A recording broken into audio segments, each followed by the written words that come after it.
We hold these truths to be self-evident, yet we know the lies to be our lived experience.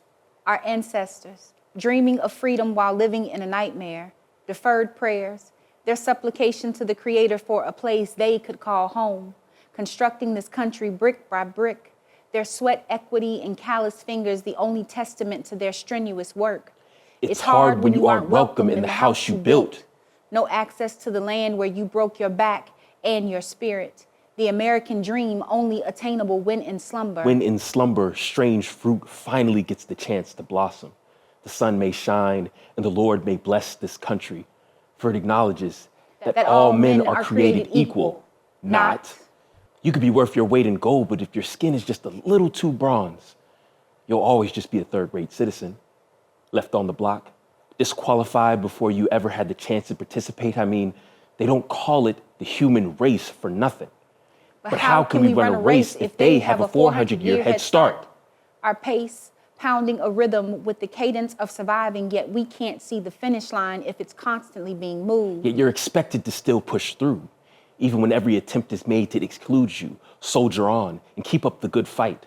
That they are endowed by their Creator with certain unalienable rights. The targets placed on our backs ensure that equality is only found in the eye of the beholder. The right skin, right place, the right time, the right wing, with liberal doses of a painted reality where the picture is skewed. And if you just squint your eyes, the image will start to look okay eventually, right? That among these are life, liberty, and the pursuit of happiness. Which is to say, are we really the people? Or just 3/5 worth? Or the sum of what we haven't done, because proof first. In order to form a more perfect union, establish justice, ensure domestic tranquility. We'll hold these truths to be self-evident. That for us, freedom here ain't free.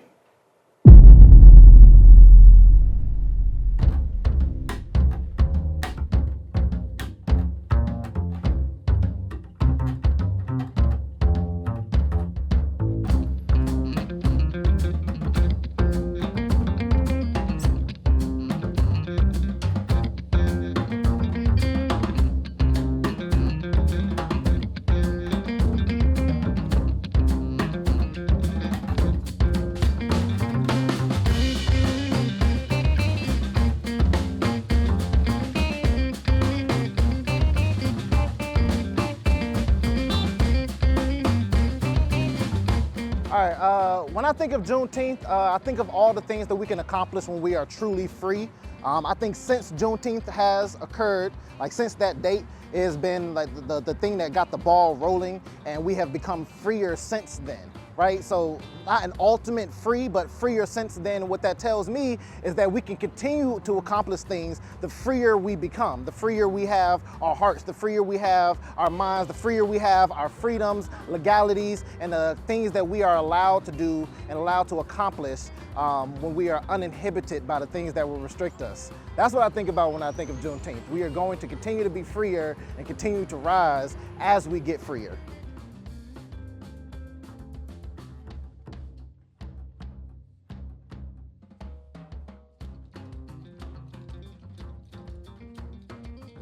Family, past, present, and future. It makes me think of celebrating something that is obviously very real as we look around us, but then sometimes can be a figment of our imagination too, as a constant struggle in this world. So it's about educating yourself and understanding who you are and being liberated and free and figuring out ways to do that.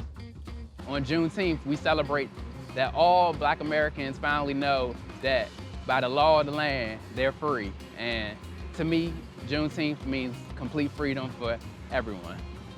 We should always remind ourselves to celebrate what has happened in the past, and also remember that Juneteenth is a new holiday and that we should always continue to progress and change the education of our country and celebrate that. So one of the things that a lot of people don't necessarily think about is the fact that the 13th Amendment is actually what emancipated and freed all enslaved people. The Emancipation Proclamation, which happened in 1863, was a proclamation proclaiming by President Lincoln that enslaved people were freed. But those that recognized that were in the freed states. which was the Union, not necessarily the Confederacy. So the last group of people that we know of that were emancipated by the Union was in 1865 on June 19th, and that was in Galveston, Texas. So one thing that a lot of people don't know is that Galveston, Texas is an island. And so when we talk about Galveston, Texas and the history of Juneteenth, I think a lot of us, and even myself, imagine that these soldiers that came to emancipate these people from the Union Army were walking onto a plantation. Well, Galveston, Texas doesn't really have plantations, but they are a major port city or port island, if you will. And so therefore, looking at that or thinking of it from that perspective almost changes the way that I envision how Juneteenth actually happened. And therefore, when you think about it like this, you understand that this port city was one of the major ways that Texas was getting its products or exporting their products. So because this was a haven for economic growth and mobility for Texas, it also makes sense that they were one of the last to be emancipated because they didn't want to show or tell them that they were emancipated or free because they needed that free labor to continue the economic growth for Texas.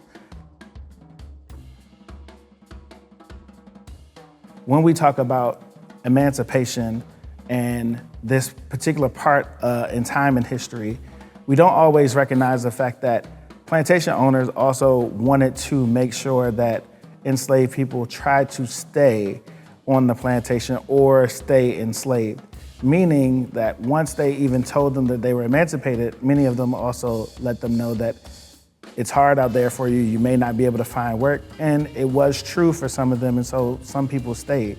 Some people may call that mental slavery, which we could debate on whether or not that is, but some of them also felt like it was the only way to survive. If we're talking about a place that's an island where they may not have been able to find work, they would have had to get off of that island in order to find work or to migrate other places.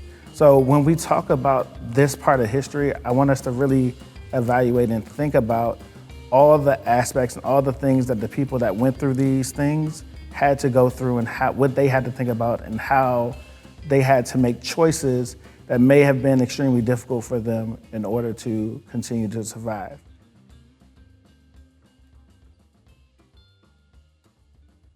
One of the things that I found most interesting was the fact that there were often people who were freed at early celebrations, meaning that people that were enslaved would actually go to these celebrations and actually be able to talk and speak about their experience during these times. These type of celebrations were new to many people, but they brought out a lot of individuals who wanted to celebrate the fact that people were emancipated.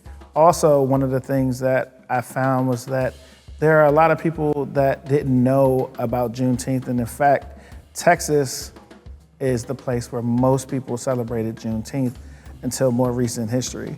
It actually is the people who came from the Great Migration who knew about Juneteenth, or people who studied or knew about Galveston, Texas, and the emancipation of people on Juneteenth.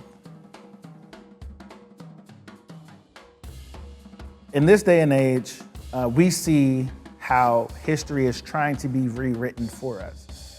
And as an African American studies major from Temple University, I've been blessed to be given knowledge that I feel like others may not know.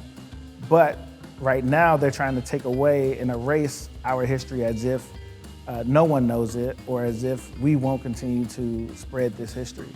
One, they've tried to do this before, it will not work. The problem is, when you create propaganda, you make people think that what you're telling them is true. And therefore, trying to erase history or tell a different version other than the truth of our history then creates more and more confusion. We've already been set back so many decades, so many centuries when it comes to the history that we've been taught. We don't need anything else to push us back any further. Those things are extremely detrimental, not only to African Americans, but to our entire society. Because what you do is then create more and more confusion, more and more division, and more hatred.